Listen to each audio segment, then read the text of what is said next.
नमस्कार, मैं आपके साथ विभा उपाध्याय। भारत अब बांग्लादेश पर आर्थिक सर्जिकल स्ट्राइक करने की तैयारी में है। बांग्लादेश का सारा हुक्का पानी ही भारत की तरफ से जैसे बंद करने की तैयारी कर ली गई है। भारत भरोसे ही कई चीज़ें हैं जो बांग्लादेश की चलती रही हैं। हर छोटी बड़ी चीज़ के लिए ये भारत पर निर्भर भी है, जिसमें बिजली, पेट्रोलियम जैसी ज़रूरी चीज़ें भी शामिल हैं। या उसे आर्थिक रूप से समृद्ध बनाने वाले गारमेंट्स इंडस्ट्रीज, जिसके लिए कपास और अन्य साजो सामान भारत से ही उपलब्ध कराए जाते हैं। किसी भी प्राकृतिक आपदा और अन्य मुसीबत में पड़ने पर सबसे ज़्यादा और सबसे पहले भारत से मिलती थी बांग्लादेश को मदद। लेकिन अब भारत ने अपना स्टैंड और रुख बहुत साफ कर दिया है।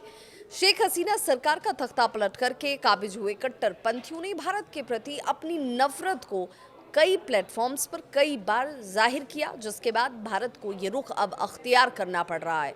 इसके लिए पहले उन्हें अमेरिका की बाइडेन सरकार से मदद मिल रही थी, लेकिन डोनाल्ड ट्रंप ने राष्ट्रपति पद संभालने पर बांग्लादेश के मामले को भारत के हवाले कर दिया है।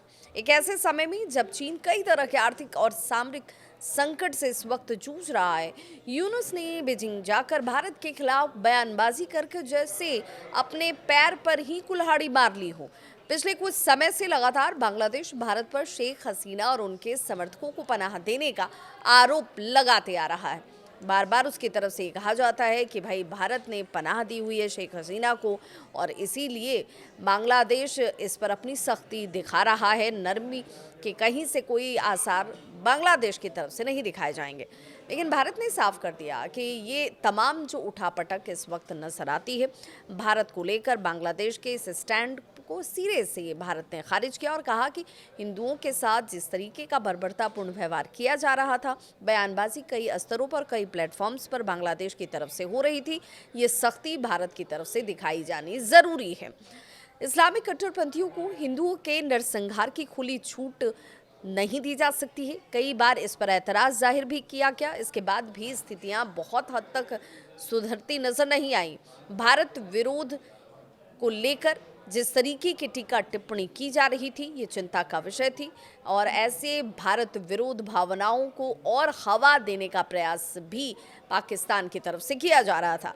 भारत के इस फैसले का अब सीधा असर बांग्लादेश से होने वाले निर्यातों पर पड़ना तय माना जा रहा है। भारत ने बांग्लादेश के लिए अंतर्राष्ट्रीय बाजार तक पहुंच को और अधिक सरल और सस्ता कहीं ना कहीं बनाकर रखा हुआ था।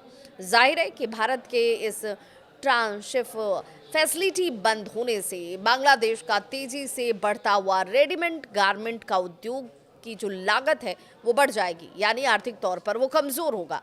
एक तो बांग्लादेश की अस्थिरता के चलते अंतर्राष्ट्रीय स्तर पर डिमांड कम हो ही रही है, दूसरी तरफ भारतीय लॉजिस्टिक प्रणाली की बात करें, जिसमें विशेषकर नई दिल्ली के इंदिरा गांधी अंतर्राष्ट्रीय हवाई अड्डे जैसे प्रमुख केंद्रों का सहयोग न मिलने से बांग्लादेश टेक्सटाइल्स उद्योग जो है वो सबसे ज़्यादा चरमराता हुआ दिखेगा।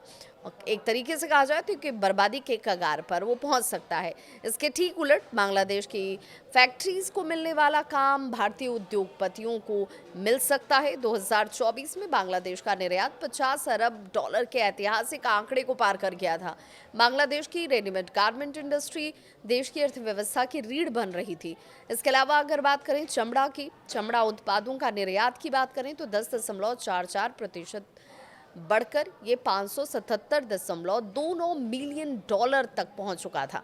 जबकि कपास के उत्पादों के निर्यात की बात करें तो 16.32% बढ़कर ये 319.06 मिलियन डॉलर पर पहुंच चुका है।